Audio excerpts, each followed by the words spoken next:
Now that Super Smash Bros. Ultimate DLC is over, I thought it'd be kind of fun to go back through all the reveal trailers and see which ones were the most impactful and which ones were the most forgettable. I'll be including all the new characters, everyone is here as an entire reveal, and also a few Mii costumes that had a lot of effort put into them like Sans, Cuphead, and Vault Boy. With all that said, let's get her ranked. 28. Current. Before you can even play the DLC characters, well, I mean, you gotta buy them first. And today's sponsor is able to assist with that, as Current is the future of all mobile banking. I think we can all relate that finances are confusing and overcomplicated. Believe me, if you don't know that yet, you'll find out soon enough. Current does everything through your phone with no hidden fees, can easily send and request money from your friends, and you get this nice little Visa debit card. It basically takes the concept of banking and makes it easy for everyone and anyone to understand. You can sign up for Current down below, and a big thanks to them for supporting the channel. 27. Chrom. This barely counts as a reveal since it's an Echo Fighter, but we'll still count this one anyways. So Chrom, another Fire Emblem rep. He plays as if Ike, Marth, and Roy had a baby while supposedly being an echo of Roy. I genuinely forget that he's a new character most of the time. Like, I know he's just an echo, but this feels like one of those picks that was forced on Sakurai's hands, so he just did the best that he could with the time allotted. 26. Daisy. I'm really confused why Daisy had to become an Echo. She worked perfectly well as a costume swap for Peach, but I guess having her separate isn't the worst thing ever. Of all the new Mario characters though, Daisy seems like the least popular choice to go with, or so we thought at the time. Waluigi or Pauline would have made more sense to me, but beggars can't be choosers, I suppose. 25. Byleth. Well, the animation looks pretty at least. I don't think it's much of a secret that the majority of people are tired of seeing new Fire Emblem reps added to Smash Bros. While I don't personally care because the roster is full enough already, this does kind of feel like a wasted opportunity. There'll very likely never be a Smash Bros game with this many characters again, and one of the DLC picks is another anime swords fighter. To be fair to Byleth though, there is a male and female version, and they do play fairly differently to the other Fire Emblem cast, but it's just such a boring choice. Even Sophis says this. So you return, and sooner than expected. I see. Too many swordsmen, are there? They're so self-aware that it's not even funny. They know people are tired of this and did it anyway. 24. Ken. The only one of two Echoes to be featured in a full-blown CGI trailer. This one includes a fight between Little Mac and Ken. Little Mac, of course, standing no chance. Ken was easily one of the easiest characters to predict coming to Smash Bros. Ultimate out of all the characters. It's pretty cool to see him included with Ryu, since you can basically have a mini Street Fighter fight inside of Smash Bros. 23. Dark Samus. This is our last character that doesn't have a big reveal trailer, but definitely the most surprising pick. Dark Samus was likely added to promote Metroid Prime 4 as it would have released by now if it were not restarted a few years ago. Even though Prime 4 isn't out yet, Dark Samus is a very cool choice. The moveset is virtually the same, but it's nice having another Metroid rep regardless. 22. Incineroar. I really love how he's tied with Ken's trailer. Ken knocks Little Mac out of the ring, and then Incineroar just comes flying in out of nowhere and beats the crap out of him. I know that new Pokemon reps aren't that exciting, similar to Fire Emblem and Mario, but he does have an extremely unique move pool as a lot of it is based off wrestling moves, and in general, he fits well as a Smash fighter.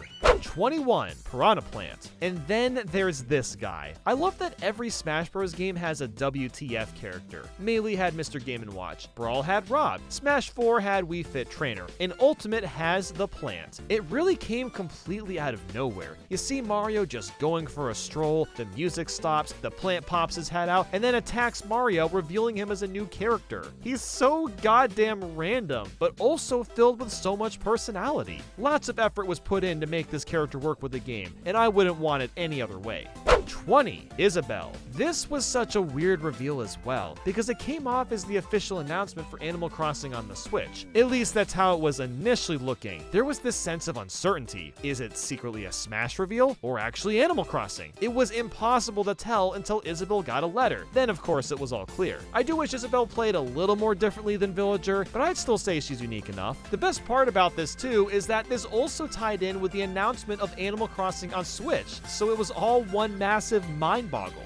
19. Pyra/Mythra. Of all the Xenoblade characters to add, I'm glad they went with Pyra and Mythra. They still play a lot like other sword fighters, but at the same time, the switching mechanic is pretty cool, and they each have a focus on either speed or power. The trailer, similar to Isabelle's, does a good job confusing you with what you're actually watching. I initially thought this was going to be Xenoblade 3 or another DLC expansion for 2, but of course it ends up being a Smash reveal instead. Even though these characters don't interest me personally, it was a fun trailer to watch. 18.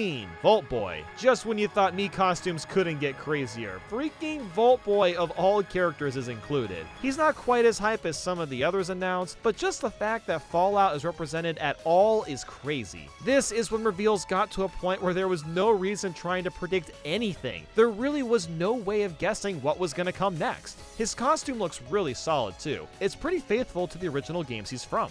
17. Cuphead. This Mii costume came before Vault Boy, and I'm really only putting him up higher because he fits slightly better as a Smash fighter. I would have loved if he was actually a playable character, but I can take this as well, especially since he comes with a song. He has such a perfect design for this game, and the reveal was again so unexpected. 16. Terry. This may not be the most interesting and jaw-dropping reveal of all time, but you have to give props for how diverse these trailers can be. It starts out with a timeline of all the Nintendo consoles and when they were released, and then, out of nowhere, the Neo Geo just hops in next to the SNES. That's when a lot of the Fatal Fury characters were being teased to be the next fighter, and it turned out to be Terry out of them all. I really like how the trailer sticks with a more retro and pixelated style too, and is framed as an old-school 90s cutscene. It really adds to the authenticity. 15. Hero. Cutscenes like this make me wish a sequel to Subspace Emissary managed to happen, but Sakurai chose to focus on new characters instead. We're still getting these really cool fight scenes to some extent, and Hero was revealed for this one. I love how he comes in on a horse as well. It gives off such a majestic feel. They even show off all the costume alts since Hero has so many different looks and styles. 14. Kazuya. Otherwise known as the trailer where everybody falls into a pit of boiling lava, Kazuya throws off Ganondorf, Captain Falcon, Pit, Min Min, Marth, and Kirby, but Kirby saves himself, of course. It's more funny than anything, and I think that's exactly what they were going for with this trailer. A Tekken rep only made sense for DLC, and while not the most interesting character ever, at least his reveal trailer is pretty memorable. 13. Min Min. Any piece of animation that involves Captain Falcon eating a bowl of noodles is going to be a great time no matter what. Like Terry, a bunch of the ARMS characters are teased for getting the letter of Smash. I like how it's done through a bunch of fights as well, like it's some sort of reward that everybody's trying to get. The art style is so cool and stylish as well. I would love to see an entire ARMS cartoon or anime using this same style. 12. Richter Belmont. I'll have more to say about Simon, but Richter was quite the surprise considering one Castlevania rep seemed unlikely as is. He is just an echo, but he looks fairly different from Simon and stands well enough as his own character. In the trailer, he assists with the fight against Dracula, so he's highlighted the same as he is in Smash.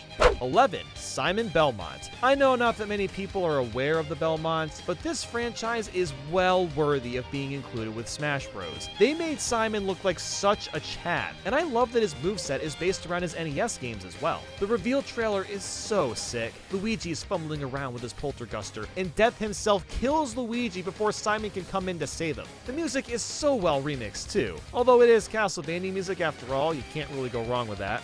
10. Sephiroth. We're back at the beginning of the World of Light with Galeem. He seems to be your threat once again, until he gets sliced in half. Nobody other than Sephiroth could do something like that. What a mad lad. As another swords fighter, I know, but he's one of the most iconic villains of all time. He more than deserved to be included in the game. Plus, he brings over more Final Fantasy music, which is nice considering there were a whopping 2 songs before. And can we not forget that Mario almost got brutally murdered? It's framed in a way where Mario's head and neck are between Sephiroth's throat. That's dark even for Nintendo. And honestly, I really like that. It added to the intensity of the whole reveal.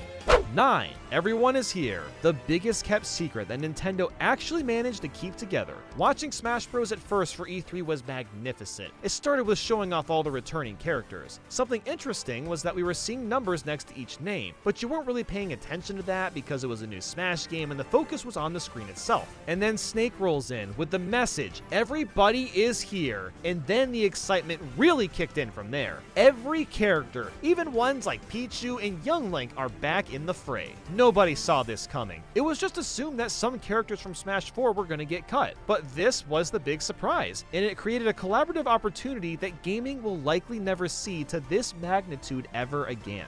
8. Ridley. Shortly after revealing that everyone was here, Nintendo drops a dramatic trailer of Mega Man, Mario, and Samus walking on a desolate bridge. Mega Man gets sniped away with a silhouette of Ridley's tail, and holy sh*, Sakurai actually put Ridley in the game. We were told long ago that Ridley was too big, but Sakurai wanted to make it happen anyway, and this set the tone for the rest of the reveals. You truly had no idea who was going to be announced next, as Ridley was initially assumed impossible.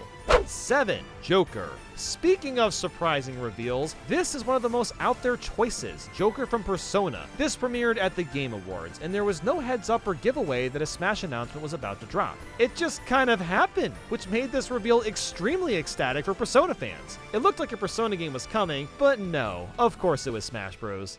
6. King K. Rool. This is another character that people have been wanting for several years, but thought would never happen since he doesn't appear in new games anymore. I love how the trailer starts with a fake out. King Dedede pretends to be King K. Rool, but surprise! The real K. Rool knocks him to Kingdom Come, and then DK, Diddy and him have this ridiculously over-the-top running segment where they charge towards each other, share a massive colliding punch, and a sonic boom careens around them, and it's just so well done! It gets the goosebumps out of me every time I watch it. 5. Banjo and Kazooie. One of the only instances where reusing assets actually enhances the trailer. The scene starts exactly like the K. Rool one where Donkey and Diddy Kong are just chilling out in the house, but K. Rool is now there, and oh my god, a Jiggy rolled across the screen! What an incredible moment for Banjo fans. Nobody thought this would happen because Microsoft owns the character, but they teamed up and did something the gaming community will cherish for years to come. It's also great that they did the same gag as last time, where the Banjo reveal is a big troll, but this time they use Duck Hunt, which is honestly more appropriate. 4. Inklings. The direct we just saw showed us a bunch of Splatoon 2 information, so it was really strange seeing another Splatoon-themed trailer. Off the bat, it's cinematically really impressive. Inkling girl and boy are shooting and swimming up the void of a room, and then suddenly it gets dark. The suspicions of Smash start creeping into your mind. Inkling girl turns around and her face screams horror. The camera zooms in and focuses on her pupil, and just like that, the famous Smash logo appears. What a powerful moment. Sakurai managed to reveal a brand new Smash Bros. Game, as well as a new character at the exact same time in one of the most dramatic and entertaining ways I've ever seen from a trailer. 3. Sora. While not a character that I was personally that interested in, his revealed trailer perfectly wrapped up the Smash Bros. Hype train. It starts by returning to where it all started, with the fire room when Inkling was revealed. Then for some reason, everybody turns into trophies when the light goes out. I'm not sure why that happens, but it doesn't matter because the moment itself is very tense. It feels like everything is coming to a bitter close. That is, until Mario comes back and walks towards the remaining flame. He swings his fist into the fire, throws some sort of blade through the air, and bam, we see the Mickey Mouse ears and Sora is officially confirmed. I can't even imagine the logistics it took to work with Disney to make this happen, but the build up to this moment is incredible, regardless if you're into Kingdom Hearts or not. I also adore how the ending has Sora and Mario shaking hands. What a perfect and beautiful way to end it all.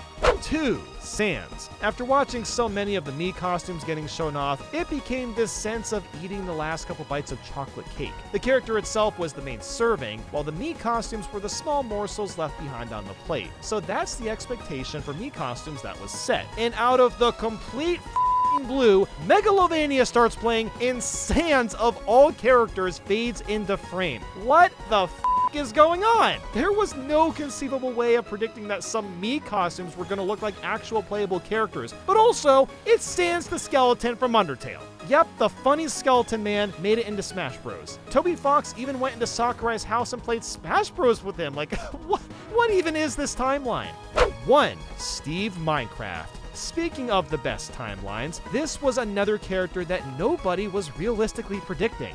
Minecraft Steve? There's no way Sakurai could make that work. He doesn't even look like he fits in Smash Bros. But wouldn't you know it, Mario was launched into a Minecraft cave, and the rest was history. Not only do we get to play as Steve, but the costumes include Alex, a zombie, and Enderman. And the best part is that Steve actually has a moveset that's very akin to his game, which is nothing short of a miracle. He can still build and craft weapons, upgrade them, dig, use dynamite, fly, and so much more. This character was such a big surprise that I genuinely have no idea how it could ever be topped in any future Smash Bros. Game. Sakurai, game developer of the decade. He managed to make video games exciting at a time where a lot of them are too focused on just turning a profit. We appreciate your dedication to not just all the new characters, but also the incredible cinematics and fun of each reveal. But with all that said, thank you all a ton for watching, and I'll speak with you all soon. Until next time.